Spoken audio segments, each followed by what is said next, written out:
करवा चौथ की कथा बहुत समय पहले की बात है। एक साहूकार के 7 बेटे और उनकी एक बहन करवा थी। सभी सातों भाई अपनी बहन से बहुत प्यार करते थे, यहाँ तक कि वे पहले उसे खाना खिलाते और बाद में स्वयं खाते थे। एक बार उनकी बहन ससुराल से मायके आई हुई थी। शाम को भाई जब अपना व्यवसाय बंद कर घर आए तो देखा उनकी बहन बहुत व्याकुल थी। सभी भाई खाना खाने बैठे और अपनी बहन से भी खाने का आग्रह करने लगे, लेकिन बहन ने बताया कि उसका आज करवा चौथ का निर्जल व्रत है और वह खाना सिर्फ चंद्रमा को देखकर उसे अर्घ्य देकर ही खा सकती है।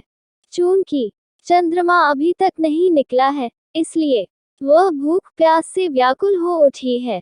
सबसे छोटे भाई को अपनी बहन की हालत देखी नहीं जाती और वह दूर पीपल के पेड़ पर एक दीपक जलाकर चलनी की ओट में रख देता है।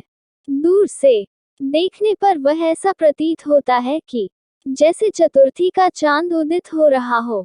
इसके बाद भाई अपनी बहन को बताता है कि चांद निकल आया है, तुम उसे अर्घ्य देने के बाद भोजन कर सकती हो।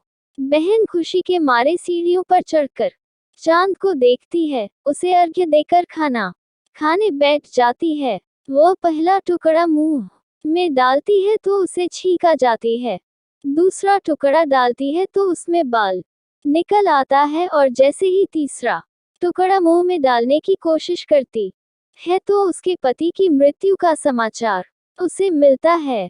वह बौखला जाती है। उसकी भाभी उसे सच्चाई से अवगत कराती है कि उसके साथ ऐसा क्यों हुआ। करवा चौथ का व्रत गलत तरीके से टूटने के कारण देवता उससे नाराज हो गए हैं और उन्होंने ऐसा किया है।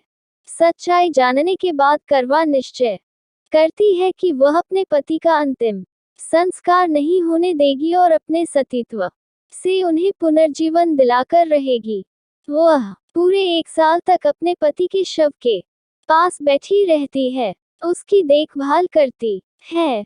उसके ऊपर उगने वाली सुईनुमा घास को वह एकत्रित करती जाती है। 1 साल बाद फिर करवा चौथ का दिन आता है।